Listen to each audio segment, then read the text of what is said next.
Hello students. तो previous class के अंदर हम लोगों ने सोल प्रोप्राइटरशिप के फाइनेंशियल स्टेटमेंट्स को पढ़ना जो है स्टार्ट किया था और उसके अंदर हम लोगों ने फाइनेंशियल स्टेटमेंट एक्चुअल में होते क्या हैं, हमने बात करी थी। रेवेन्यू एक्सपेंडिचर क्या होते हैं, कैपिटल एक्सपेंडिचर क्या होते हैं, रेवेन्यू रिसीप्ट क्या होती है, कैपिटल रिसीप्ट क्या होती है।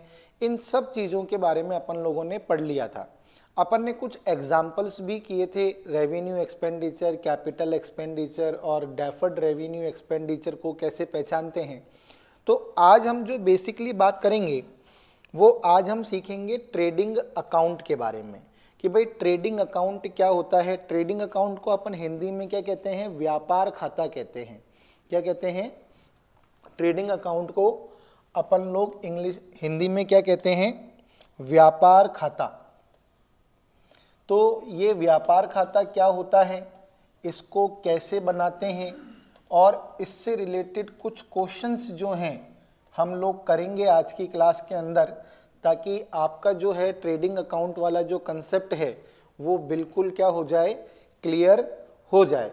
तो इसके अंदर देखिए अपन लोग सबसे पहले देखते हैं कि क्या लिखा हुआ है कि it is the first stage in the preparation of financial statement.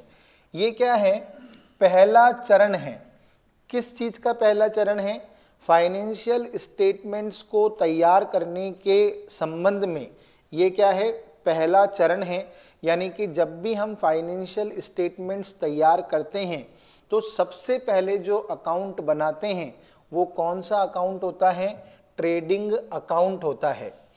It is prepared on accrual basis of accounting, यानी कि अपन इसको उपार्जन आधार पर बनाते हैं। किस आधार पर बनाते हैं?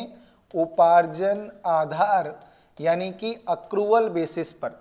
और उपार्जन आधार का मतलब क्या होता है कि हम संबंधित वित्तीय वर्ष के खर्चों का मिलान संबंधित वित्तीय वर्ष के खर्चों से और आय का मिलान आय से करते हैं। यानी कि हम प्रीपेड, आउटस्टैंडिंग, अक्रूड, अनर्ड जो भी चीज़ें हैं सारे एडजस्टमेंट करते हैं ताकि हम सही सकल लाभ और सही सकल हानि को निकाल सकें। तो अगर आपसे कभी पूछ लिया जाए कि भाई बताइए कि व्यापार खाता कौन से आधार पर बनाया जाता है, तो हमारा आंसर क्या होगा? उपार्जन आधार पर बनाया जाता है। It is prepared on accrual basis of accounting. Decide whether sale price of product needs to be increased or not. ये हमें इस चीज़ के बारे में बताता है कि हमें हमारे प्रोडक्ट और सेवा यानी कि सर्विस की सेलिंग प्राइस क्या रखनी चाहिए। Alternatively whether cost of goods sold, that is purchased cost and direct expenses need to be controlled। यानी कि हम परचेज अकाउंट के अंदर ट्रेडिंग अकाउंट के अंदर क्या लिखते हैं?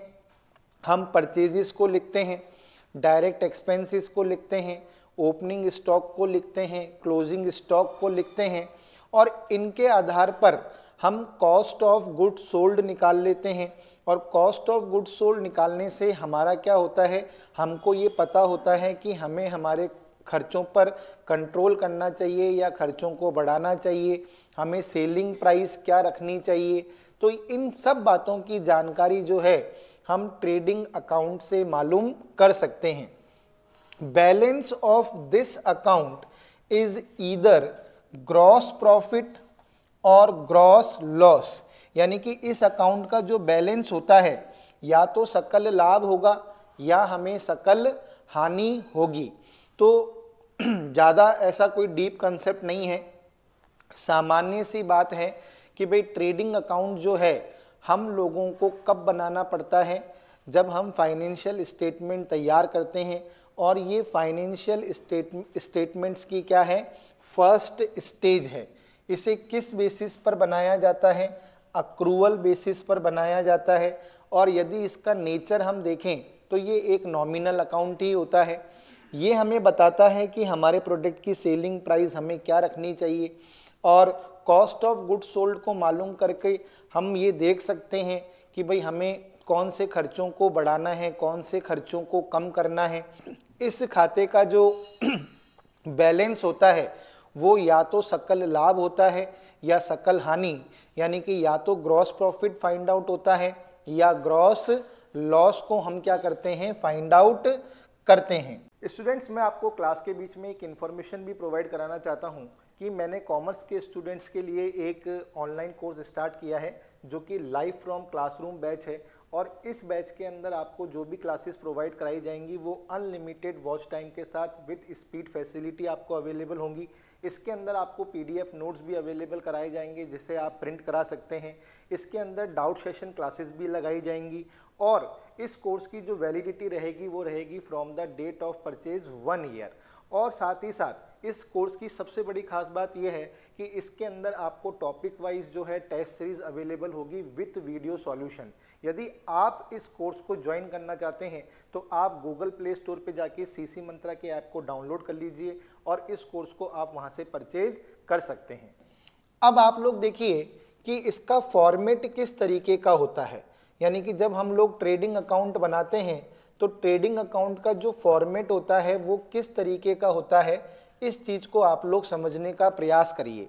देखिए, मैंने पूरा ट्रेडिंग अकाउंट का फॉर्मेट जो है बना रखा है यहाँ पर और आपको अच्छी तरीके से इस फॉर्मेट को क्या है समझना है। तो देखिए, ट्रेडिंग अकाउंट जब हम बनाते हैं तो सबसे पहले जो है हमें क्या लिखना पड़ता है, ऊपर ट्रेडिंग अकाउंट लिखना पड़ता है। क्या लिखना पड़ता है, ट्रेडिंग अकाउंट लिखना पड़ता है।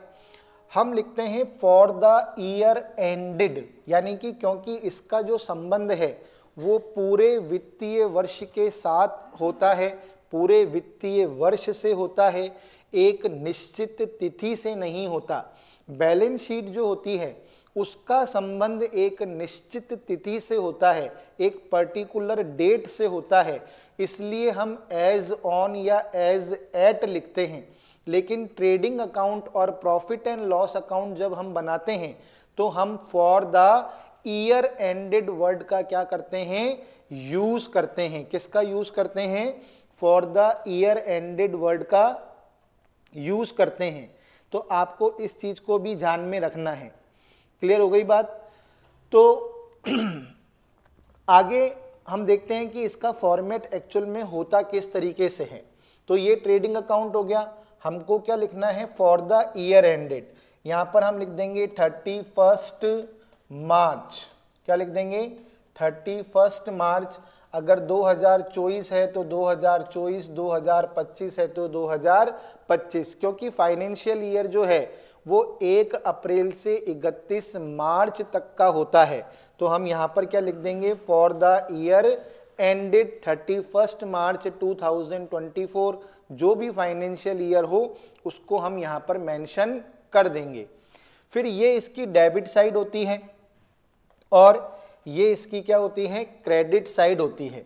और ध्यान रखिएगा, फाइनेंशियल स्टेटमेंट्स जो हैं हमेशा किसके बेसिस पर बनाए जाते हैं, हमें ट्रायल बैलेंस गिवन होता है।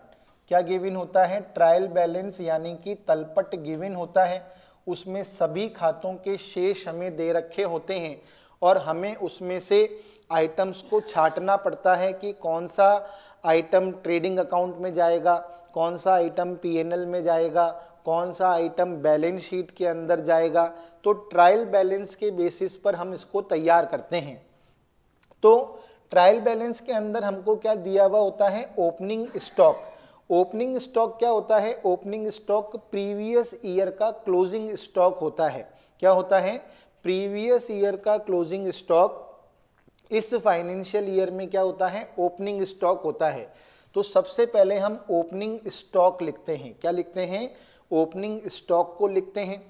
ओपनिंग स्टॉक के बाद हम उसके नीचे लिखते हैं परचेजेस, यानी कि हमने करंट ईयर के अंदर कितना माल रीसेल पर्पस के लिए खरीदा, यानी कि 2 परचेजेस। ध्यान रखिएगा, फॉर्मेट इसी सीक्वेंस के अंदर बनाया जाता है। फॉर्मेट आपको याद होना चाहिए, ठीक है ना। तो सबसे पहले हम ओपनिंग स्टॉक लिखते हैं। ओपनिंग स्टॉक के बाद हम क्या लिखते हैं, परचेजेस लिखते हैं। और परचेजेस को हम इनर कॉलम में लिखते हैं। ओपनिंग स्टॉक को हम आउटर कॉलम में लिखते हैं। फिर परचेजेस के अंदर अगर हमें दे रखा है कि भाई मार्ग में माल, goods in transit. Goods in transit का मतलब होता है कि भाई हमने माल खरीद तो लिया लेकिन वो अभी तक हमको प्राप्त नहीं हुआ है, अभी तक हमको प्राप्त नहीं हुआ है। तो इसका मतलब है भाई हमने खरीद तो लिया है, तो इसका मतलब परचेजेस के अंदर क्या होगा, ऐड होगा। तो गुड्स इन ट्रांजिट को हम क्या करते हैं, परचेजेस के अंदर क्या कर देते हैं, ऐड कर देते हैं। ध्यान रखना है आपको फॉर्मेट को बहुत अच्छी तरीके से। तो सबसे पहले ओपनिंग स्टॉक लिखा जाता है, ओपनिंग स्टॉक के बाद परचेजेस लिखी जाती हैं। परचेजेस के अंदर गुड्स इन ट्रांजिट अगर आपको एडजस्टमेंट में गिवन है तो उसको जोड़ा जाता है। ध्यान रखिएगा एडजस्टमेंट के अंदर होगा ये, तब तो हमको जोड़ना है, अदरवाइज नहीं जोड़ना है। फिर ट्रायल बैलेंस के अंदर परचेज रिटर्न, परचेज रिटर्न को रिटर्न आउटवर्ड भी बोलते हैं। परचेज रिटर्न को क्या बोलते हैं, रिटर्न आउटवर्ड भी बोला जाता है। तो परचेज रिटर्न या रिटर्न आउटवर्ड को हमको क्या करना पड़ता है, लेस करना पड़ता है। अगर हमने निजी उपयोग के लिए कोई माल निकाला है, या हमने फ्री सैंपल में कोई माल बांट दिया है, या हमने डोनेशन या चैरिटी में कोई माल बांट दिया है, या हमें माल का कुछ नुकसान हो गया है, तो उसे परचेजेस में से क्या किया जाता है, लेस किया जाता है।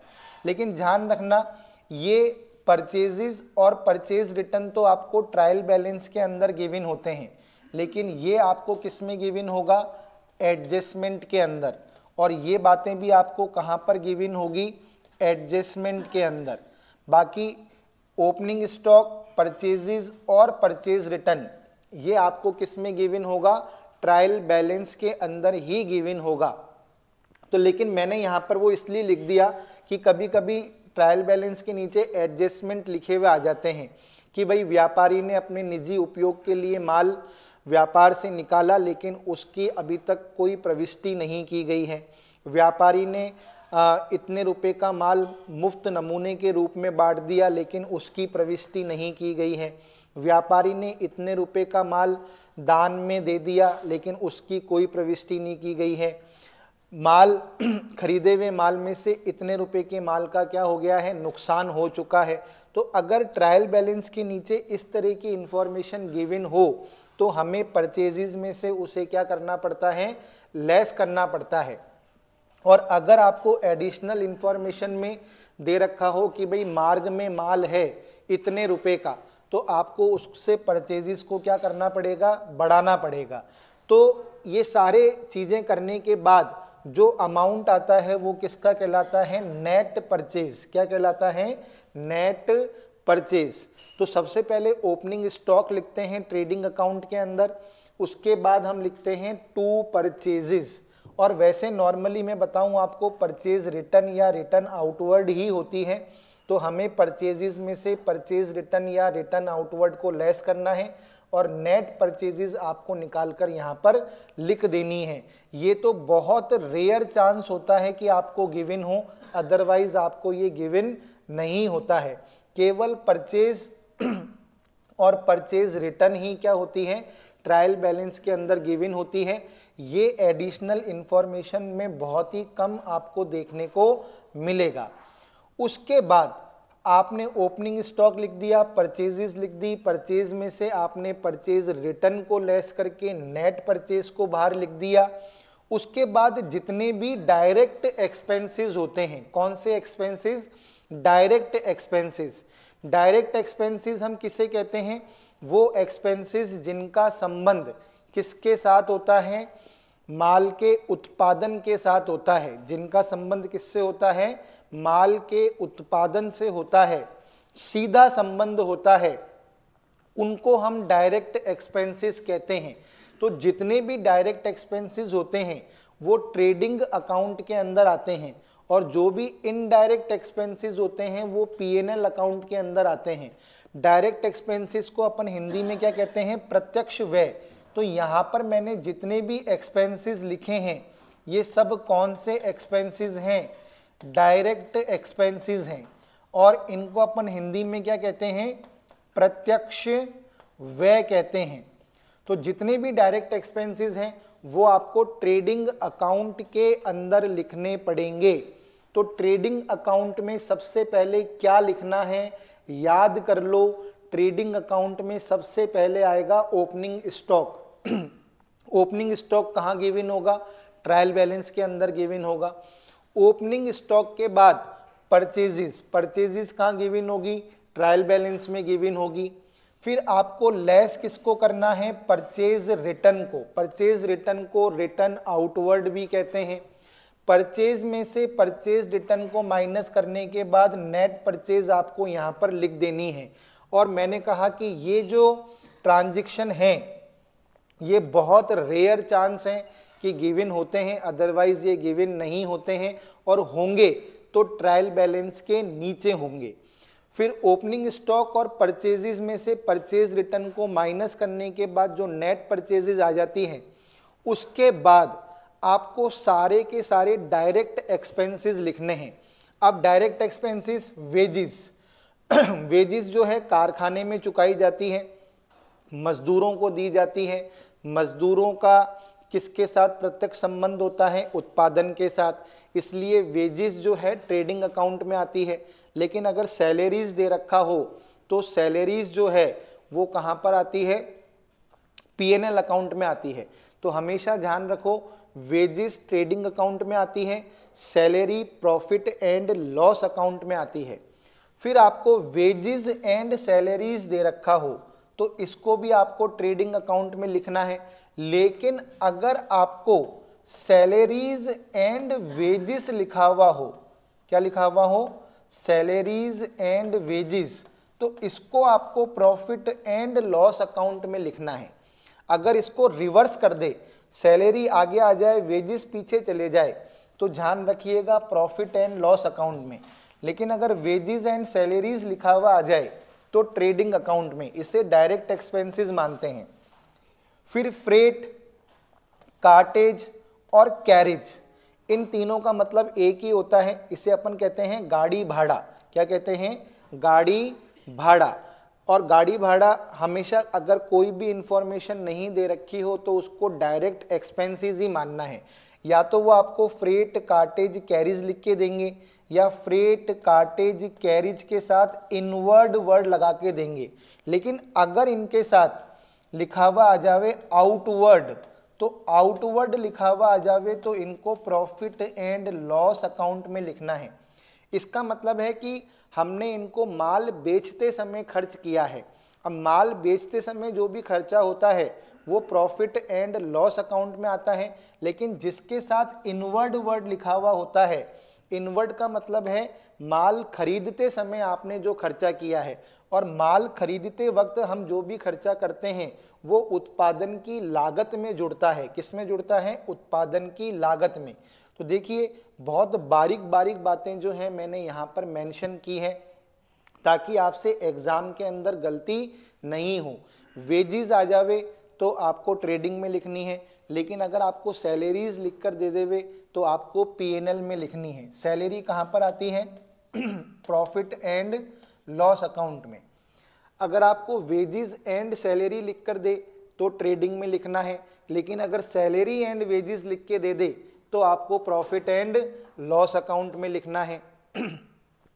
फ्रेट, कार्टेज, कैरेज, अगर केवल फ्रेट, कार्टेज और कैरेज लिखा हुआ आ रहा है तो इसका मतलब होता है गाड़ी भाड़ा। इसका मतलब क्या होता है, गाड़ी भाड़ा।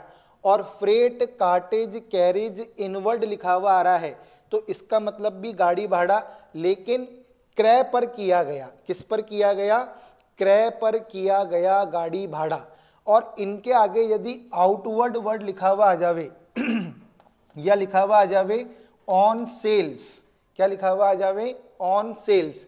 सपोज करो लिखा हुआ आ गया freight on sales, freight, cartage on sales, carriage on sales, तो पीएनएल के अंदर फ्रेट, कार्टेज, कैरेज आउटवर्ड लिखा हुआ आ जावे तो पीएनएल के अंदर। लेकिन अगर कुछ भी लिखा हुआ नहीं आ रहा और इनवर्ड लिखा हुआ आ रहा है तो हमें कहाँ पे लिखना है, हमें ट्रेडिंग अकाउंट में लिखना है। कहाँ पर लिखना है? ट्रेडिंग अकाउंट में। कुछ भी लिखा हुआ नहीं हो इसके आगे तो भी ट्रेडिंग में, इनवर्ड लिखा हुआ है तो भी ट्रेडिंग में, लेकिन अगर आउटवर्ड और ऑन सेल्स लिखा हुआ है तो प्रॉफिट एंड लॉस अकाउंट में।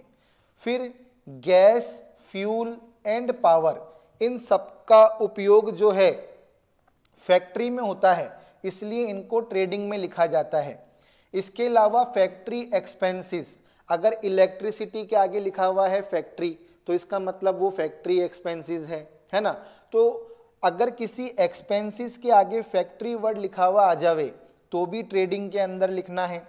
मैन्युफैक्चरिंग एक्सपेंसेस, भाई मैन्युफैक्चरिंग एक्सपेंसेस का मतलब तो यही है कि वो खर्चे कहाँ पर हुए हैं? फैक्ट्री में हुए हैं, तो यानी कि डायरेक्ट एक्सपेंसेस है। ऑक्ट्रॉय, जब हम एक स्टेट से दूसरे स्टेट में माल, एक स्टेट से अपने स्टेट में दूसरे स्टेट से माल खरीदते हैं तो हमें क्या करना पड़ता है? ऑक्ट्रॉय यानी कि चुंगी देनी पड़ती है, तो वो माल की उत्पादन लागत में जुड़ती है। किस में जुड़ती है? माल की उत्पादन लागत के अंदर, इसलिए ऑक्ट्रॉय भी क्या है? डायरेक्ट एक्सपेंसेस है।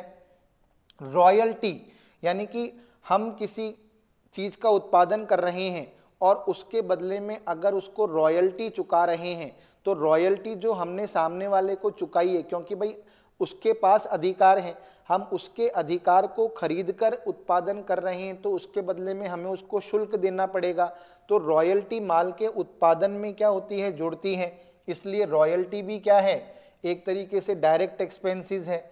इंपोर्ट ड्यूटी और कस्टम ड्यूटी, जब हम दूसरे देश से माल खरीदते हैं तो भाई हमें इंपोर्ट ड्यूटी और कस्टम ड्यूटी जो है चुकानी पड़ती है, तो वो भी माल की उत्पादन लागत में जुड़ती है, तो ये भी डायरेक्ट एक्सपेंसेस हैं। Dock charges and cleaning charges, जब हम बंदरगाह से माल छुड़ा कर लाते हैं तो हम जो भी पैसा देते हैं वो भी माल की उत्पादन लागत में जुड़ता है। कंज्यूमेबल स्टोर, हम मशीन की साफ सफाई के लिए ग्रीस, ऑयल वगैरह जो है फैक्ट्री के अंदर रखते हैं, तो जितना भी ग्रीस, ऑयल वगैरह हमने यूज कर लिया है वो भी एक तरीके से क्या है? डायरेक्ट एक्सपेंसेस है, तो उसे अपन कंज्यूमेबल स्टोर कहते हैं कि भाई कारखाने के अंदर मशीन की साफ सफाई के लिए हम लोगों को ग्रीस, ऑयल वगैरह जो है रखना पड़ता है ताकि मशीन सही तरीके से काम करे। तो जितना ग्रीस, ऑयल वगैरह हम कंज्यूम कर लेते हैं वो एक तरीके से क्या है? डायरेक्ट एक्सपेंसेस है।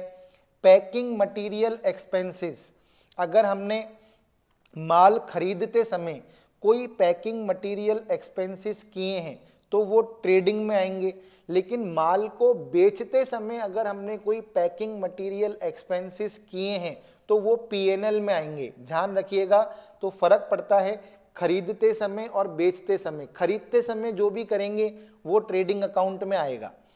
फिर डेप्रीशिएशन ऑन मशीनरी, अगर केवल डेप्रीशिएशन वर्ड लिखा हुआ आ रहा है तो पीएनएल में लिखना है, लेकिन डेप्रीशिएशन के आगे अगर मशीनरी वर्ड लिखा हुआ आ गया तो आपको फैक्ट्री में ट्रेडिंग अकाउंट के अंदर लिखना है। ध्यान रखना, अगर केवल डेप्रीशिएशन वर्ड लिखा हुआ आ रहा है तो पीएनएल के अंदर, लेकिन डेप्रीशिएशन ऑन मशीनरी लिखा हुआ आ जाए तो ध्यान रखना है ट्रेडिंग के अंदर।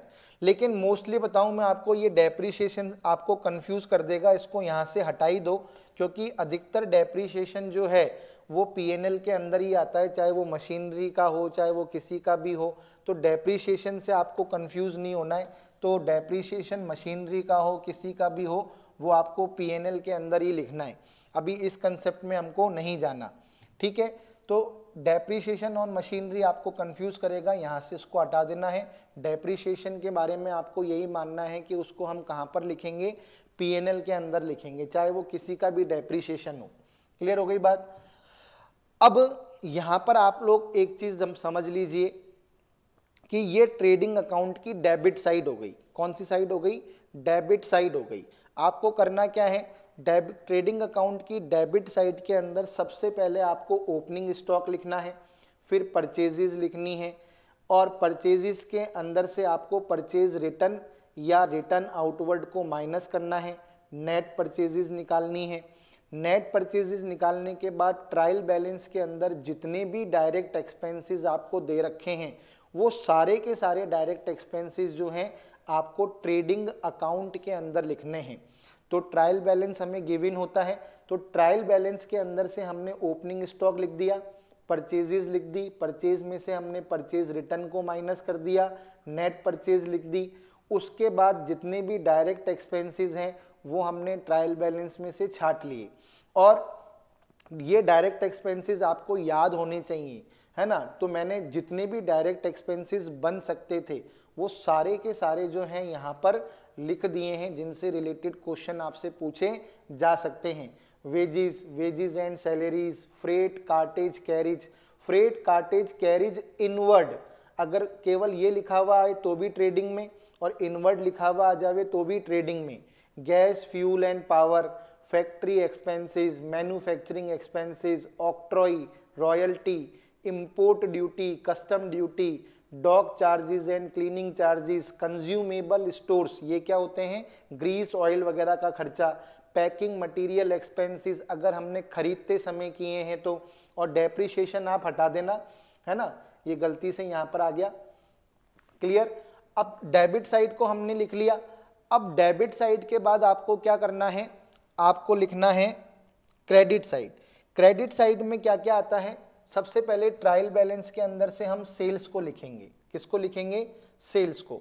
फिर सेल्स रिटर्न या रिटर्न इनवर्ड, ध्यान रखना रिटर्न आउटवर्ड जो होती है वो परचेज रिटर्न होती है। रिटर्न आउटवर्ड लिखा हुआ आ जावे तो इसका मतलब क्या है, परचेज रिटर्न, और रिटर्न इनवर्ड लिखा हुआ आ जावे तो इसका मतलब क्या होता है, सेल्स रिटर्न। तो सेल्स में से सेल्स रिटर्न को माइनस करने के बाद नेट सेल्स को आपको यहाँ पर लिख देना है। फिर उत्पादन के दौरान क्या होता है, स्क्रैप निकलता है। तो अगर उस स्क्रैप, कोई स्क्रैप निकला है और उस स्क्रैप को बेचने से हमको कोई आमदनी हुई है तो उसको क्या करना है, आपको क्रेडिट साइड में लिखना है। क्लोजिंग स्टॉक, ये आपको ट्रायल बैलेंस के नीचे गिवन होता है। कहाँ पर गिवन होता है, ट्रायल बैलेंस के नीचे। और इसके बारे में मैं अभी आपको कुछ और भी बताऊंगा, तो लेकिन ध्यान रखना है क्लोजिंग स्टॉक जो है वो ट्रेडिंग अकाउंट की क्रेडिट साइड में आता है। अगर ये ट्रायल बैलेंस के अंदर गिवन हो तो फिर नहीं आएगा, ट्रायल बैलेंस के अंदर गिवन हो तो नहीं आएगा। मैं यहाँ पर लिख देता हूँ, हमेशा ट्रायल बैलेंस के नीचे गिवन होता है। तो मैं यहाँ पर इसको मेंशन कर रहा हूँ, हमेशा ट्रायल बैलेंस के नीचे गिवन होता है। अगर ट्रायल बैलेंस के अंदर गिवन हो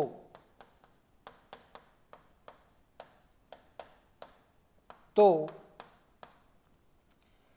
ट्रेडिंग अकाउंट में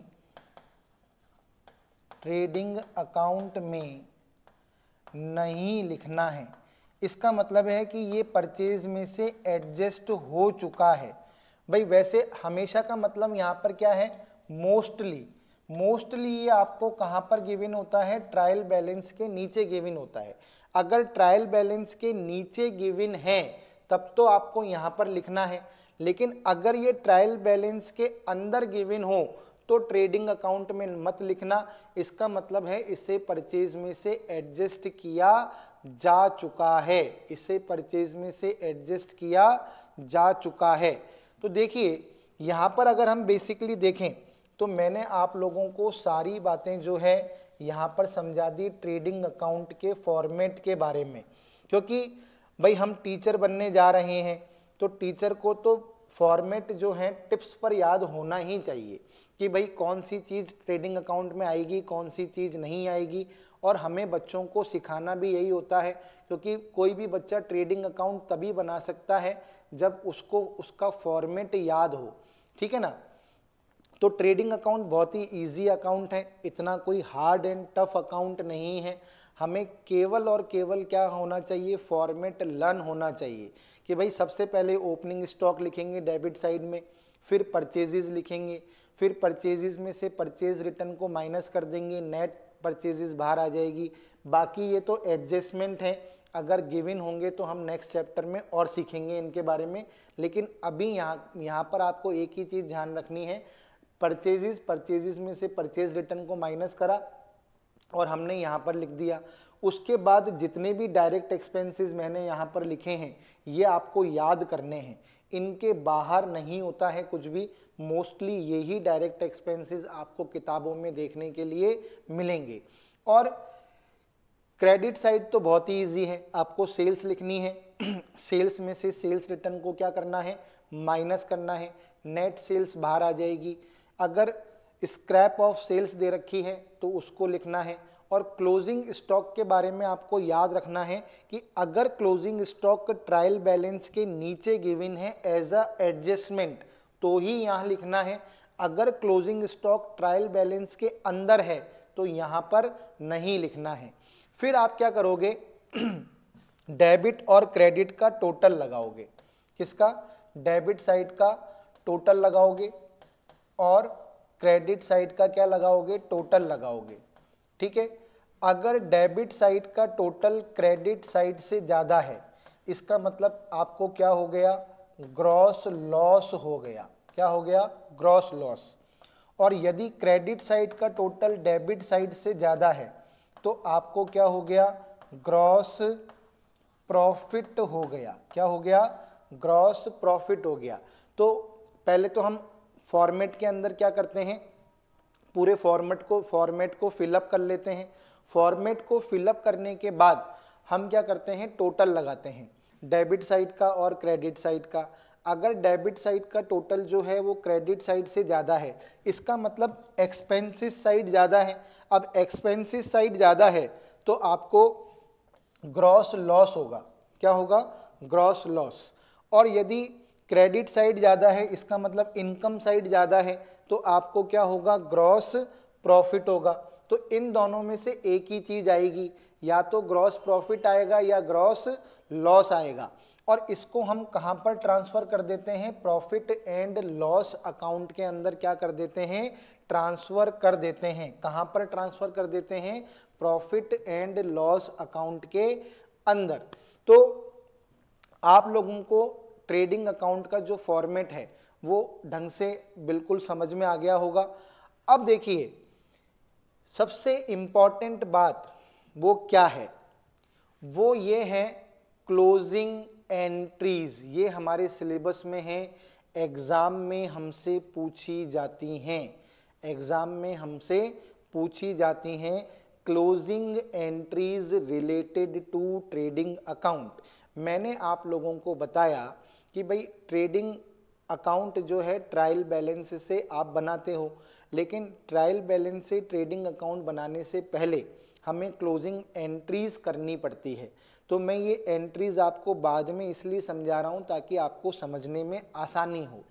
अब देखिए सबसे पहले आप क्या करोगे, मैंने आप लोगों को कहा ध्यान से समझिएगा, मैंने आप लोगों को कहा या मैं आप लोगों को यहीं पर ही समझाता हूँ, ठीक है, इसको समझने की कोशिश करना।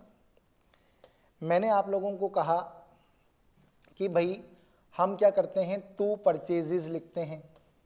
क्या लिखते हैं, टू परचेजेस, और उसमें से लेस क्या करते हैं, परचेज रिटर्न को हम क्या कर देते हैं, लेस कर देते हैं, और जो नेट परचेजेस आती है उसको बाहर लिख देते हैं। तो भाई हमने यहाँ पर परचेज में से परचेज रिटर्न को लेस करके दिखाया, तो इसका मतलब ये है कि हमने परचेज रिटर्न को पहले परचेज के अंदर ट्रांसफ़र किया होगा। यानी कि परचेज रिटर्न अकाउंट का जो भी बैलेंस होगा वो हमने पहले परचेज अकाउंट में क्या किया होगा, ट्रांसफ़र किया होगा। और परचेज रिटर्न से परचेज क्या होती है, कम होती है। यानी कि मोस्टली परचेज क्या होती है, डेबिट होती है। लेकिन अब हमें परचेज को कम करना है। क्या करना है, कम करना है। तो हम क्या करेंगे, हम क्या करेंगे भाई, परचेज अकाउंट को तो कर देंगे क्रेडिट और परचेज रिटर्न अकाउंट को क्या कर देंगे, डेबिट। तो आपसे एग्जाम के अंदर पूछा जा सकता है कि परचेज रिटर्न अकाउंट को परचेज अकाउंट में ट्रांसफर करने की जर्नल प्रविष्टि क्या होगी। तो भाई परचेज रिटर्न अकाउंट को जब हम परचेज में ट्रांसफर करेंगे तो परचेज कम होगी, और परचेज होती है डेबिट, यानी कि कम करने के लिए हमें उसे करना पड़ेगा क्रेडिट। तो यानी कि ट्रांसफर एंट्री क्या बनेगी, purchase return account debit to purchases account. Same इसी तरह हम देखिए क्या करते हैं, लिखते हैं बाय सेल्स, और उसमें से क्या लेस कर देते हैं, सेल्स रिटर्न, और नेट सेल्स को हम बाहर लिख देते हैं। इसका मतलब हमने सेल्स रिटर्न को सेल्स में से लेस करके दिखाया है, तो इसका मतलब हमने सेल्स रिटर्न को किस में ट्रांसफ़र किया होगा, सेल्स अकाउंट में ट्रांसफ़र किया होगा। और सेल्स क्या होती है, क्रेडिट, लेकिन अब सेल्स को हमें क्या करना है, कम करना है, तो सेल्स अकाउंट क्या हो जाएगा, डेबिट। तो सेल्स रिटर्न अकाउंट को सेल्स अकाउंट में ट्रांसफर करने की एंट्री क्या होती है, sales account debit to sales return account. यानी कि जब भी हम लोग क्या बनाएंगे, जब भी हम लोग ट्रेडिंग अकाउंट बनाएंगे तो सबसे पहले तो हमें भिड़ते ही ये दो जर्नल प्रविष्टि करनी है।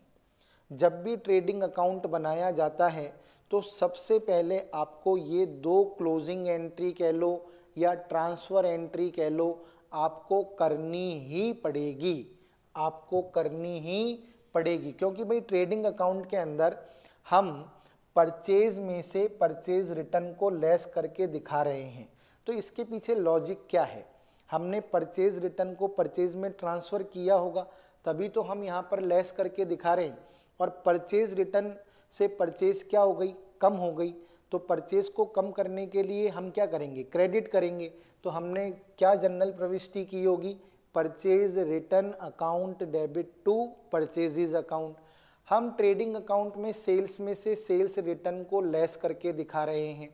अब हम सेल्स रिटर्न को लेस करके दिखा रहे हैं तो इसका मतलब क्या है, हमने क्या किया होगा, सेल्स को कम किया होगा। अब सेल्स को कम करने के लिए हमें डेबिट करना पड़ता है, तो sales account debit to sales return account. तो जब भी हम ट्रेडिंग अकाउंट बनाते हैं तो सबसे पहले हमको ये दो ट्रांसफ़र एंट्री करनी पड़ती है। इस चीज़ को आप ध्यान रखिए, बहुत ही इम्पॉर्टेंट है। आपसे क्लोजिंग एंट्रीज पूछी जा सकती हैं और हमको ये एंट्रीज एक्चुअल में कोई सिखाता नहीं है। हमको डायरेक्ट क्या करते हैं, स्कूल के अंदर ट्रेडिंग अकाउंट सिखा देते हैं और हमसे कहते हैं बस आप तो परचेज लिखना, परचेज रिटर्न को लेस कर देना। अरे भाई इसके पीछे लॉजिक क्या है, मैं डायरेक्ट परचेज को परचेज रिटर्न में से कैसे लेस कर दूं। तो इसका मतलब मैंने परचेज रिटर्न को परचेज में ट्रांसफ़र किया होगा, तो परचेज रिटर्न को परचेज में ट्रांसफ़र करने से परचेज कम हो गई, तो परचेज को कम करने के लिए क्रेडिट करना पड़ेगा। तो ये ट्रांसफ़र एंट्री करी होगी। सेल्स में से सेल्स रिटर्न को माइनस करके दिखाते हैं, तो क्यों दिखाते हैं, सेल्स रिटर्न को हमने सेल्स में ट्रांसफ़र किया होगा और सेल्स कम हो गई, सेल्स को कम करने के लिए हमने डेबिट किया होगा, तो sales account debit to sales return account. तो ये दो जर्नल एंट्री आपको सबसे पहले करनी पड़ती है ट्रेडिंग अकाउंट को बनाने से पहले। उसके बाद मैंने आपको कहा कि भाई देखो ये क्या है, एडजस्टमेंट है। क्या है, एडजस्टमेंट है। अगर आपको ट्रायल बैलेंस के नीचे, ये कहाँ गिवन होते हैं, ट्रायल बैलेंस के नीचे गिवन होते हैं।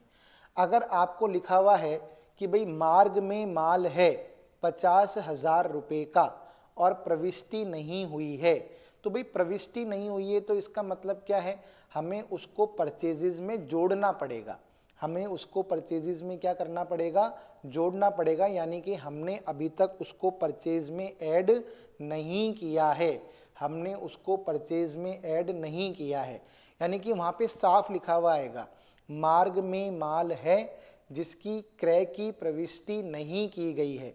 अब क्रय की प्रविष्टि नहीं की गई है, भाई हमने खरीद तो लिया, अब वो माल आ रहा है हमारे पास, ठीक है, तो हमने खरीद तो लिया, तो अब हमने अगर उसकी क्रय की प्रविष्टि नहीं की है तो हमें क्रय की प्रविष्टि करनी पड़ेगी। यानी कि हमें परचेजेस को क्या करना पड़ेगा, बढ़ाना पड़ेगा। तो purchase account debit to goods in transit. और अगर सपोज करो ये गुड्स इन ट्रांजिट की हमने क्रय की प्रविष्टि कर ली है, तो मैं आपको बताऊंगा कि हालांकि आने वाला चैप्टर एडजस्टमेंट वाला है, तो ये गुड्स इन ट्रांजिट जो है इसे हम क्या करेंगे, क्लोजिंग स्टॉक के फॉर्म में भी ट्रीट करते हैं। लेकिन अभी सिर्फ आपको इतना ही समझना है कि अगर हमने क्रय की प्रविष्टि नहीं की है तो हमें करनी पड़ सकती है, हमें परचेज को इंक्रीज करना पड़ेगा। Purchase account debit to goods in transit, यानी कि मार्ग में ऐसा माल जिसकी क्रय में की प्रविष्टि नहीं की गई है, तो फिर उस कंडीशन में हमें ये एंट्री करनी पड़ेगी। फिर ट्रायल बैलेंस के नीचे लिखा हुआ है कि भाई व्यापारी ने निजी उपयोग के लिए माल निकाला, व्यापारी ने मुफ्त सैंपल में इतना माल बांट दिया, डोनेशन में इतना माल बांट दिया, इतने माल का नुकसान हो गया, जिनकी प्रविष्टि नहीं की गई है। अब प्रविष्टि नहीं की गई है तो इनकी प्रविष्टि करने से क्या होगा, परचेज कम हो जाएगी। तो हमें परचेज को क्या करना पड़ेगा, क्रेडिट करना पड़ेगा, यानी कि drawing account debit to purchases, है ना, advertisement account debit to purchases, donation charity account debit to purchases, loss of stock account debit to purchases. लेकिन मैं आपको पहले भी बता चुका हूं कि बहुत ही कम चांसेस होते हैं कि इस तरह की प्रविष्टियां आपसे पूछे। लेकिन सबसे इम्पॉर्टेंट ये जो प्रविष्टियां हैं 1 और 2 नंबर वाली, ये तो आपको याद करनी ही करनी है या समझनी ही समझनी है। और मैंने आपको लॉजिक बता दिया कि भाई हम ट्रेडिंग के अंदर परचेज रिटर्न को लेस करके दिखा रहे हैं, तो परचेज कम हो गई, परचेज को कम करने के लिए क्रेडिट करना पड़ेगा। अगर आपने इतनी चीज़ समझ ली तो आपको ये जर्नल एंट्री याद हो जाएगी। हम सेल्स में से सेल्स रिटर्न को लेस करके दिखा रहे हैं, इसका मतलब सेल्स कम हो गई और सेल्स को कम करने के लिए आपको डेबिट करना पड़ेगा। तो ये जर्नल एंट्री भी आपको याद हो गई। ये जर्नल एंट्रियां बहुत रेयर केस है कि आपसे पूछी जाए, लेकिन अगले नेक्स्ट चैप्टर के अंदर हम इसको विस्तार से डिस्कस करेंगे। उसके बाद अब हमने सबसे पहले परचेज रिटर्न को परचेज में ट्रांसफर कर दिया, सेल्स रिटर्न को सेल्स में ट्रांसफर कर दिया। अब ट्रेडिंग अकाउंट की डेबिट साइड में हम जो जो लिखते हैं, तो देखिए यहां पर हमने इन सब चीजों को ट्रेडिंग अकाउंट के डेबिट में लिखा। जितने भी खर्चे हैं, परचेज है, ओपनिंग स्टॉक है, इसका मतलब यहाँ पर ट्रेडिंग अकाउंट क्या हो रहा है, डेबिट हो रहा है। तो इन सबको ट्रेडिंग अकाउंट में लाने के लिए हमने कोई ना कोई जनरल प्रविष्टि तो करी होगी, तभी तो ये ट्रेडिंग अकाउंट के डेबिट साइड में आए हैं। तो हमने क्या जनरल प्रविष्टि करी होगी, हमने ट्रेडिंग अकाउंट के डेबिट में आ रहे हैं, इसका मतलब हमने ट्रेडिंग अकाउंट को डेबिट किया होगा। तो हम क्या करेंगे, ट्रेडिंग अकाउंट को देखो हमने डेबिट कर दिया और यहाँ पर 2 opening stock, 2 purchases, 2 wages and salaries, 2 freight cartage carriage, 2 freight cartage carriage inward, 2 gas fuel and power, 2 factory expenses, 2 manufacturing expenses, 2 octroi, 2 royalty, जो भी 2 import duty, 2 dock charges, 2 consumable store, 2 packing charges, 2 depreciation, इसको तो हटा दो, है ना, मैंने इसको आपको हटवा दिया, ये यहाँ पर गलती से आ गया, ठीक है। तो यानी कि ट्रेडिंग अकाउंट के डेबिट साइड में जो भी चीज़ें आती हैं उनको ट्रेडिंग अकाउंट के डेबिट साइड में लाने के लिए हमें ट्रेडिंग अकाउंट को डेबिट करना पड़ता है। किसको डेबिट करना पड़ता है, हमें ट्रेडिंग अकाउंट को डेबिट करना पड़ता है और बाकी सबको क्या करना पड़ता है, क्रेडिट करना पड़ता है। तो ध्यान रखिएगा कि ट्रेडिंग अकाउंट के डेबिट साइड में जो भी चीज़ें आती हैं उनको ट्रेडिंग अकाउंट के डेबिट में लाने के लिए हमें ये जनरल प्रविष्टि करनी पड़ती है। इससे हम क्या कहते हैं, क्लोजिंग एंट्री। क्या कहते हैं, क्लोजिंग एंट्री। यानी कि हम खातों को कहाँ पर ट्रांसफ़र कर रहे हैं, ट्रेडिंग अकाउंट में ट्रांसफ़र कर रहे हैं। और ये जो ऊपर की 2 एंट्रियां हैं, परचेज रिटर्न को परचेज में ट्रांसफ़र करने की, सेल्स रिटर्न को सेल्स में ट्रांसफ़र करने की, ये कौन सी प्रविष्टियां कहलाती हैं? Transfer entries. क्या कहलाती हैं? Transfer entries. तो सबसे पहले तो इन दो प्रविष्टियों को करना है, उसके बाद ये वाली प्रविष्टि करनी है। और मैंने ये बताया कि ये तो बहुत रेयर चांस है, इसको नेक्स्ट चैप्टर में अपन अच्छी तरह सीखेंगे। उसके बाद ये सारी प्रविष्टियां करनी पड़ती हैं। अब बात करते हैं ट्रेडिंग अकाउंट के क्रेडिट साइड में। ट्रेडिंग अकाउंट के देखो बच्चों, क्रेडिट साइड के अंदर क्या क्या आता है भाई? ट्रेडिंग अकाउंट के क्रेडिट के अंदर आता है सेल्स। सेल्स आती है तो ट्रेडिंग अकाउंट क्या हो रहा है? क्रेडिट हो रहा है। तो जनरल एंट्री क्या बनेगी? Sales account debit to trading account. Sale of scrap को हम ट्रेडिंग अकाउंट की क्रेडिट साइड में लिखते हैं, तो ट्रेडिंग अकाउंट क्रेडिट हो रहा है, तो sale of scrap account debit to trading account. और क्लोजिंग स्टॉक के अंदर मैंने आप लोगों को पहले ही बता दिया कि क्लोजिंग स्टॉक के अंदर आप लोगों को क्या करना है। क्लोजिंग स्टॉक में दो कंडीशन होती हैं। अगर क्लोजिंग स्टॉक जो है, अगर वो ट्रेडिंग ट्रायल बैलेंस के बाहर दे रखा है, क्लोजिंग स्टॉक यदि ट्रायल बैलेंस के बाहर दे रखा है, तो ये वाली जनरल प्रविष्टि की जाती है। इसे एडजस्टमेंट एंट्री कहते हैं। क्या कहते हैं? Adjustment entry. ठीक है। और अगर क्लोजिंग स्टॉक ट्रायल बैलेंस के अंदर है, इसका मतलब हमने क्लोजिंग स्टॉक को परचेज में ट्रांसफर कर दिया है, तो ये एक तरीके से क्या कहलाती है? Transfer entry. क्या कहलाती है? Transfer entry.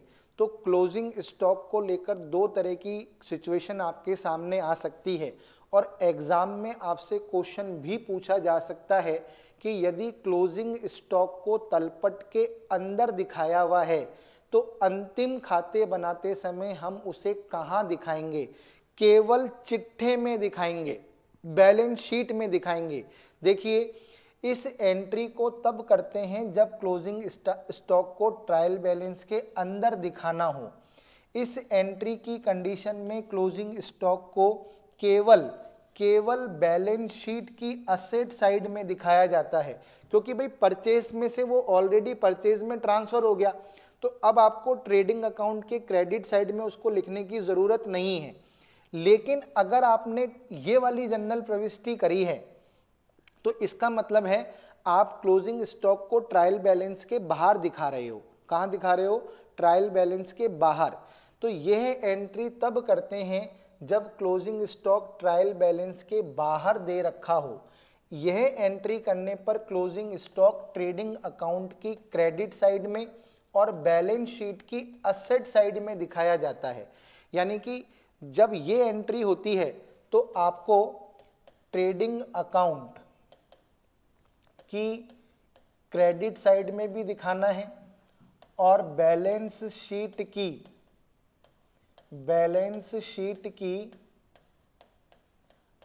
असेट साइड में भी दिखाना है।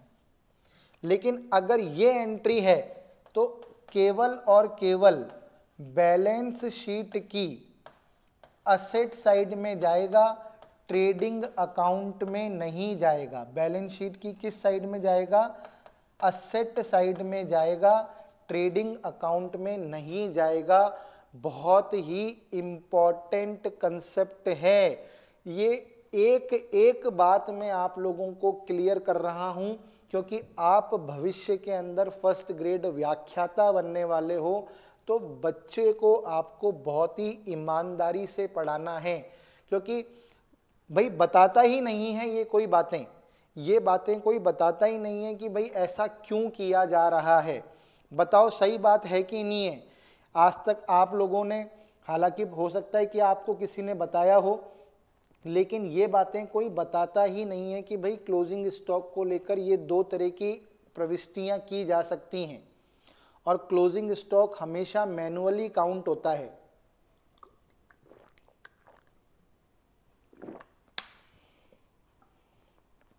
तो जब हम ट्रेडिंग अकाउंट बनाते हैं ना, तो हमें इन सब बातों का ध्यान रखना है, सब बातों का ध्यान रखना है, तब आप ट्रेडिंग अकाउंट बना पाओगे। क्या बना पाओगे? ये ट्रेडिंग अकाउंट का पूरा फॉर्मेट मैंने यहाँ पर खींच दिया।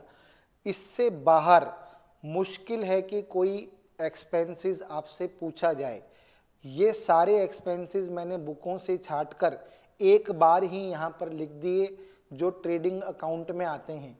अगर आप ट्रेडिंग अकाउंट का फॉर्मेट याद कर लो तो आपको पीएनएल अकाउंट का फॉर्मेट याद करने की ज़रूरत नहीं है, क्योंकि भाई जो इसमें नहीं आ रहा, जो खर्चा इसमें नहीं आ रहा, वो कॉमन सेंस की बात है कि पीएनएल में आएगा। किस में आएगा? प्रॉफिट एंड लॉस अकाउंट के अंदर आएगा। तो आप एक अकाउंट के एक्सपेंसेस ढंग से याद कर लो तो बाकी के जो एक्सपेंसेस होंगे वो सारे कहाँ जाएंगे? पीएनएल अकाउंट के अंदर जाएंगे। क्लियर? और यहाँ पर केवल जो है कौन सी इनकम आती है? रेवेन्यू इनकम आती है, यानी कि सेल्स। इसके अलावा जो भी इनकम है वो सारी पीएनएल में जाती है, चाहे वो आपके लिए डिस्काउंट रिसीव्ड हो, इंटरेस्ट ऑन इन्वेस्टमेंट हो, रेंट रिसीव्ड हो, कमीशन रिसीव्ड हो, profit on sale of fix asset हो। तो यहाँ पर इनकम के रूप में केवल सेल्स को दिखाते हैं, बाकी जितनी भी इनकम होती हैं वो सारी की सारी कहाँ जाती हैं? पीएनएल अकाउंट के अंदर जाती हैं। तो ट्रेडिंग अकाउंट को अगर हमने ढंग से समझ लिया, और बहुत आसान है, सबसे पहले ओपनिंग स्टॉक लिखो, फिर परचेजेस लिखो, परचेजेस में से परचेज रिटर्न को माइनस कर दो, फिर नेट परचेजेस बाहर आ जाएगी, फिर सारे खर्चे डायरेक्ट एक्सपेंसेस लिख दो जो भी मैंने यहाँ पर लिखे हैं, फिर क्रेडिट साइड के अंदर सेल्स लिखो, सेल्स में से सेल्स रिटर्न को माइनस करो, नेट सेल्स आ जाएगी। अगर आपने स्क्रैप बेचा है तो स्क्रैप के बेचने से जो आमदनी हुई है उसको लिखो। क्लोजिंग स्टॉक तब लिखना है जब ट्रायल बैलेंस के बाहर हो, ट्रायल बैलेंस के अंदर हो तो क्लोजिंग स्टॉक यहाँ पर मत लिखना, ठीक है ना। फिर डेबिट का टोटल लगाना है, क्रेडिट का टोटल लगाना है। अगर डेबिट का टोटल ज़्यादा है तो ग्रॉस लॉस होगा, क्रेडिट का टोटल ज़्यादा है तो ग्रॉस प्रॉफिट होगा, ठीक है। अगर आपको इनसे रिलेटेड क्लोजिंग एंट्री पूछ ले तो सबसे पहले कौन सी क्लोजिंग एंट्री करनी है आपको सबसे पहले जो करना है, परचेज रिटर्न को परचेज में ट्रांसफ़र करना है, सेल्स रिटर्न को सेल्स में ट्रांसफ़र करना है, ठीक है। उसके बाद आपको ट्रेडिंग अकाउंट के डेबिट में जो भी आइटम आते हैं, यहाँ पर परचेज रिटर्न मत लिख देना, क्योंकि परचेज रिटर्न को ट्रांसफ़र करने की एंट्री हम कर चुके हैं। तो यहाँ पर केवल क्या आएगा? परचेज ही आएगा। आप सोचो कि यहाँ पे हमने लेस परचेज रिटर्न भी लिख रखा है तो हम उसको भी लिखेंगे to purchase return. To purchase return मत लिख देना, trading account debit to purchase return कभी भी नहीं होता है, टू परचेजेज ही होता है। फिर सारे खर्चे डेबिट कर दो। उसके बाद आप क्या करो, क्रेडिट साइड में यहाँ पर सेल्स रिटर्न अकाउंट डेबिट मत कर देना, क्योंकि सेल्स रिटर्न को तो हम सेल्स में ट्रांसफ़र कर चुके हैं। तो ट्रेडिंग अकाउंट के क्रेडिट में जो जो आइटम आ रहे हैं वो आप उसकी क्लोजिंग एंट्री कर दो। और क्लोजिंग स्टॉक से लेकर रिलेटेड दो एंट्री हो सकती है। अगर आप परचेज में से एडजस्ट करना चाहते हो तो परचेज में से एडजस्ट कर दो। इस कंडीशन में क्लोजिंग स्टॉक ट्रायल बैलेंस के अंदर आएगा। और यदि आप परचेज में से एडजस्ट नहीं करना चाहते हो तो क्लोजिंग स्टॉक को ट्रायल बैलेंस के बाहर लिख दो, तो उस कंडीशन में ये एंट्री होगी। और परचेज में से एडजस्ट कर देते हो तो ये एंट्री होगी। तो दोनों आपके पास चॉइस है, आप क्या करना चाहते हो। तो एग्ज़ाम के अंदर हमको इन चीज़ों को ध्यान रखना है। ट्रेडिंग अकाउंट से रिलेटेड ये चीज़ें हैं और हमारे लिए बहुत ही इम्पॉर्टेंट है, ठीक है। यहाँ तक का समझ में आ गया क्या आप लोगों को? एक बार फटाफट से बताएं कि यहाँ तक का कंसेप्ट क्लियर है क्या?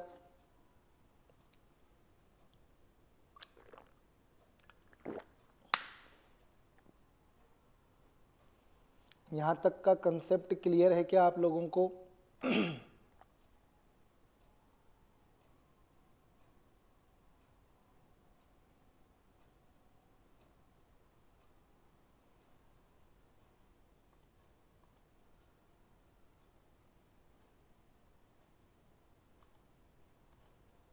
चलिए अब देखते हैं आगे।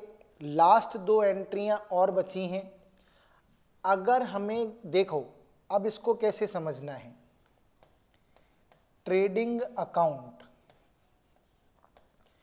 ट्रेडिंग अकाउंट के अंदर या तो हमें क्या होगा, ग्रॉस प्रॉफिट। अगर ग्रॉस प्रॉफिट हुआ तो हम उसे यहाँ पर लिखते हैं, ठीक है, और ग्रॉस लॉस होता है तो हम यहाँ पर लिखते हैं। ग्रॉस प्रॉफिट और ग्रॉस लॉस को कहाँ पर ट्रांसफ़र किया जाता है, प्रॉफिट एंड लॉस अकाउंट में ट्रांसफ़र किया जाता है, ठीक है। अब ग्रॉस लॉस ट्रांसफ़र होता है यहाँ पर और ग्रॉस प्रॉफिट ट्रांसफ़र होता है यहाँ पर बाय ग्रॉस प्रॉफिट,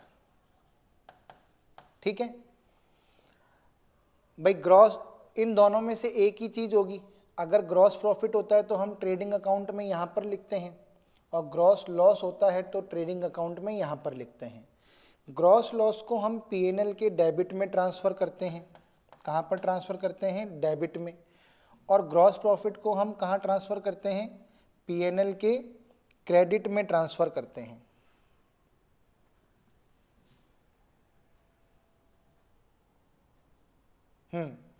इसको पीएनएल के क्रेडिट में ट्रांसफ़र करते हैं। तो आपसे एग्ज़ाम में पूछा जा सकता है कि ग्रॉस प्रॉफिट को पीएनएल में ट्रांसफ़र करने की जनरल प्रविष्टि क्या होती है। तो भाई देखो, ग्रॉस प्रॉफिट पीएनएल के कहाँ पर आ रहा है, ग्रॉस प्रॉफिट पीएनएल के क्रेडिट में आ रहा है। ग्रॉस प्रॉफिट कहाँ आ रहा है, पीएनएल के क्रेडिट साइड में आ रहा है। इसका मतलब जनरल प्रविष्टि के अंदर पीएनएल क्या हो रहा होगा, क्रेडिट हो रहा होगा। तो पीएनएल को क्रेडिट कर दो, और यहाँ पर ये डेबिट में आ रहा है, इसका मतलब ट्रेडिंग अकाउंट को डेबिट कर दो।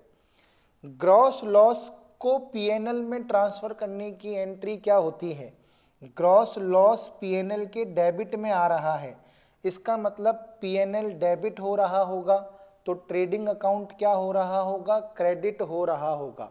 तो ये दो जनरल प्रविष्टियां भी आपसे एग्जाम में पूछी जा सकती हैं कि बताओ ग्रॉस प्रॉफिट को पीएनएल अकाउंट में ट्रांसफ़र करने की जनरल प्रविष्टि क्या होगी।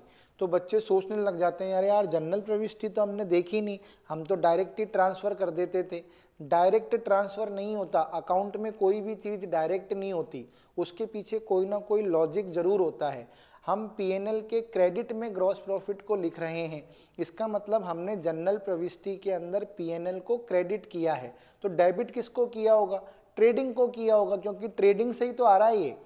हमने ग्रॉस लॉस को पीएनएल के डेबिट में लिखते हैं, तो इसका मतलब हमने जनरल प्रविष्टि के अंदर प्रॉफिट एंड लॉस को डेबिट किया होगा। तो क्रेडिट किसको किया होगा, क्रेडिट ट्रेडिंग अकाउंट को किया होगा। तो इतना घबराने की ज़रूरत नहीं है, आपको सिर्फ लॉजिक को समझना है। किसको समझना है, लॉजिक को समझना है। तो ये दो एंट्रियां भी क्लोजिंग एंट्रियां होती हैं। क्या, कौन सी एंट्रीज होती हैं, क्लोजिंग एंट्रीज होती हैं। तो आप बिल्कुल ध्यान रखो, आप बिल्कुल समझ जाओ कि भाई आपको कौन कौन सी जनरल प्रविष्टियां जो हैं करनी हैं। क्लियर हो गई क्या बात यहाँ तक, कि ये सब जो हैं ये सब क्लोजिंग एंट्रीज और ट्रांसफ़र एंट्रीज कहलाती हैं। और ये ट्रांसफ़र एंट्रीज जो हैं आपसे एग्ज़ाम में पूछी जा सकती हैं।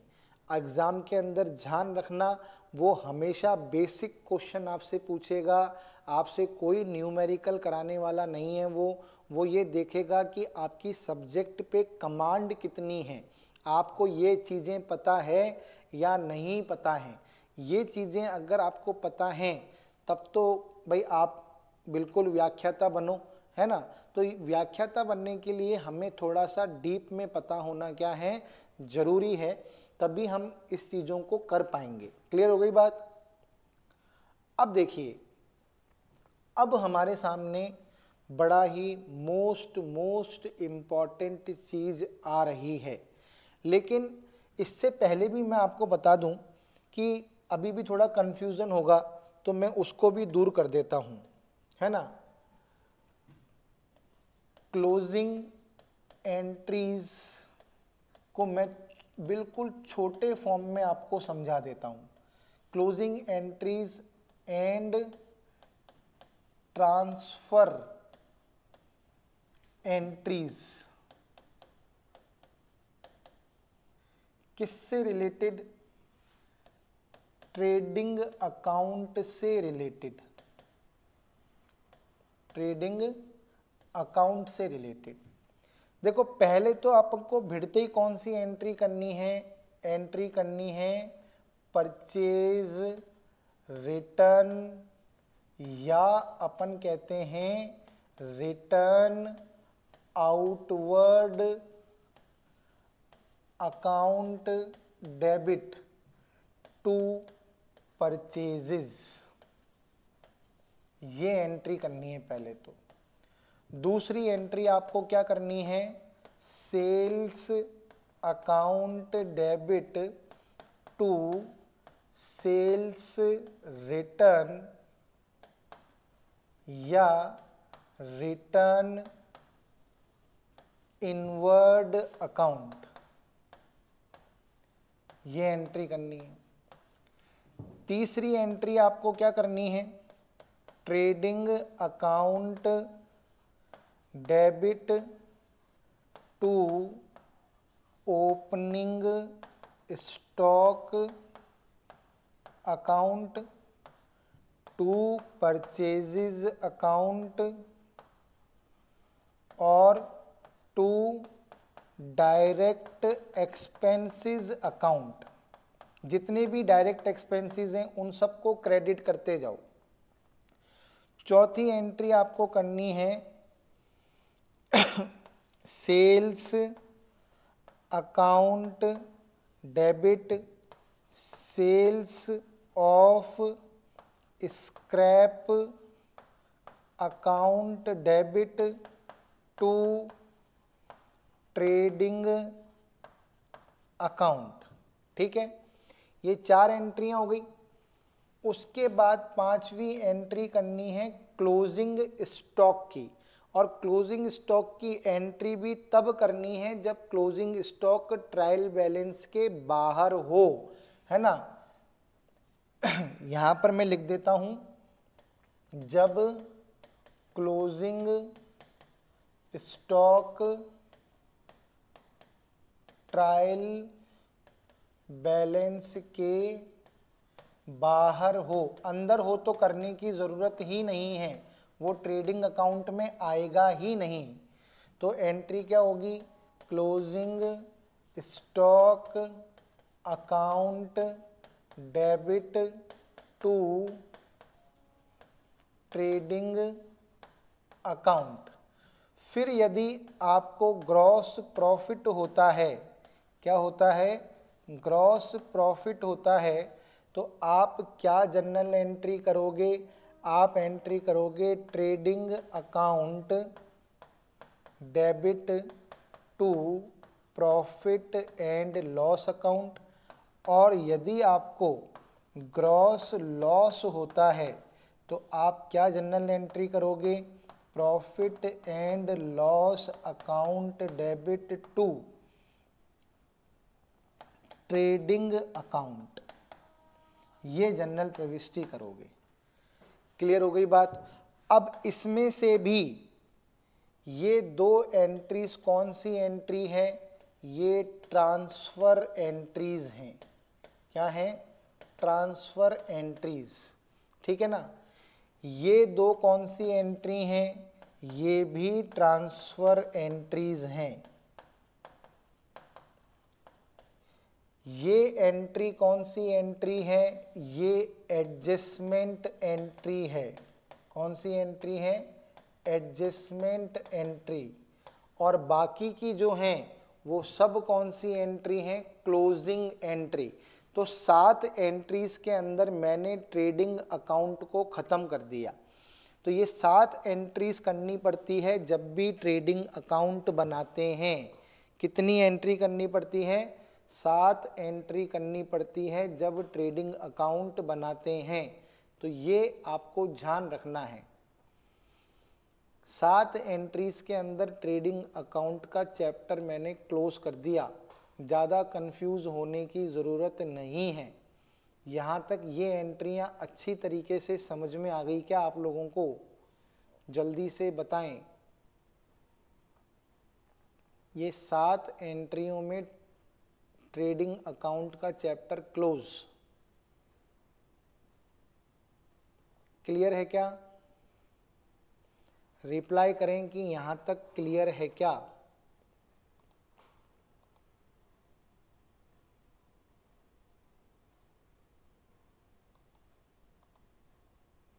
ठीक है, अब देखो हम लोग बात कर रहे हैं कुछ इम्पॉर्टेंट फार्मूलाज यानी कि ध्यान रखना ये मोस्ट इम्पॉर्टेंट पार्ट है, मोस्ट इम्पॉर्टेंट पार्ट है और डेफिनेटली एक क्वेश्चन हमसे एग्जाम में पूछा जाएगा। तो अगर हम लोगों को कॉस्ट ऑफ गुड सोल्ड निकालनी है, क्या निकालनी है? कॉस्ट ऑफ गुड सोल्ड यानी कि बेचे गए माल की लागत अगर हमको निकालनी है तो हमें ये 3 फार्मूले याद होने चाहिए। हमें ये 3 फार्मूले क्या होने चाहिए? याद होने चाहिए। और नेट परचेजिस का मतलब क्या होता है? नेट परचेजिस का मतलब होता है टोटल परचेजिस। टोटल परचेजिस का मतलब cash purchases plus credit purchases, total purchases minus purchase return. तो अगर आपको कॉस्ट ऑफ गुड सोल्ड निकालने का क्वेश्चन एग्जाम में दिख जाए तो आपको ये 3 फार्मूले पता होने चाहिए।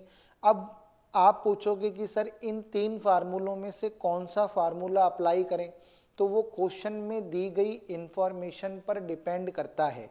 तो opening stock plus net purchases plus direct expenses minus closing stock. दूसरा फार्मूला क्या है? Net sales minus gross profit. दूसरा फार्मूला क्या है? Net sales. अब नेट सेल्स का मतलब क्या होता है? नेट सेल्स का मतलब होता है total sales minus sales return. ठीक है, टोटल नेट सेल का मतलब क्या होता है? Total sales minus sales return.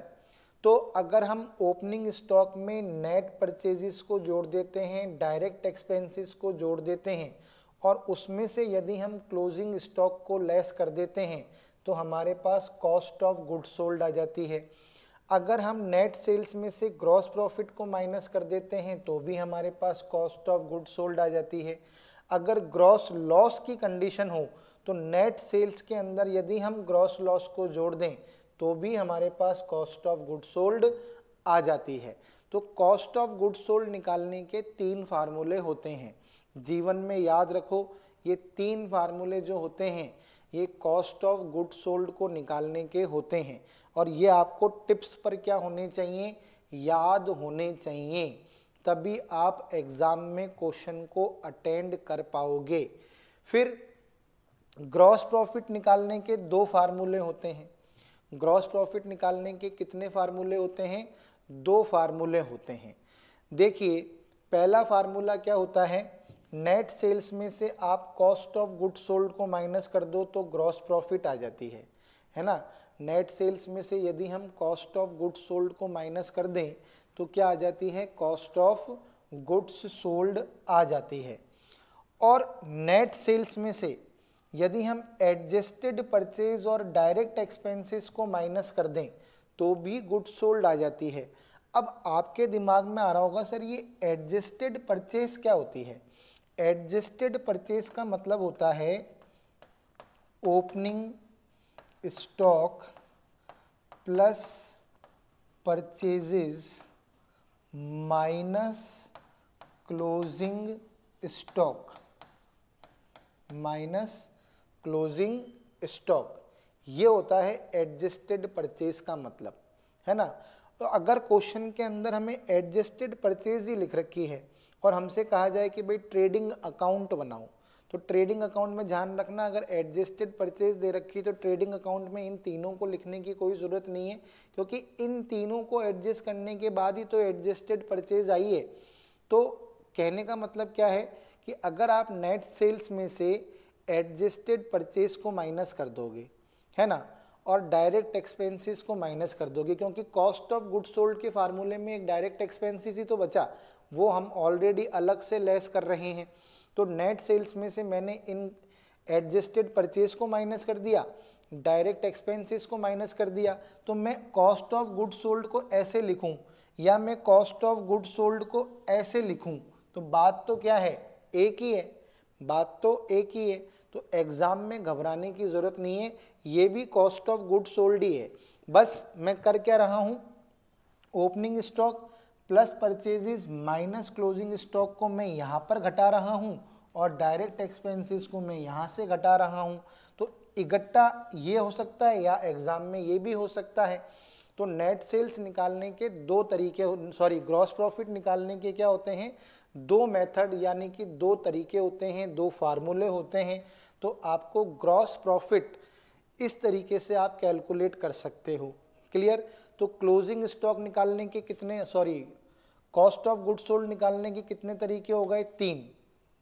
Gross profit calculate करने के कितने तरीके हो गए, 2। तो 3 फार्मूले और 2 फार्मूले यानी कि 5 फार्मूले, कितने, 5 फार्मूले हो गए।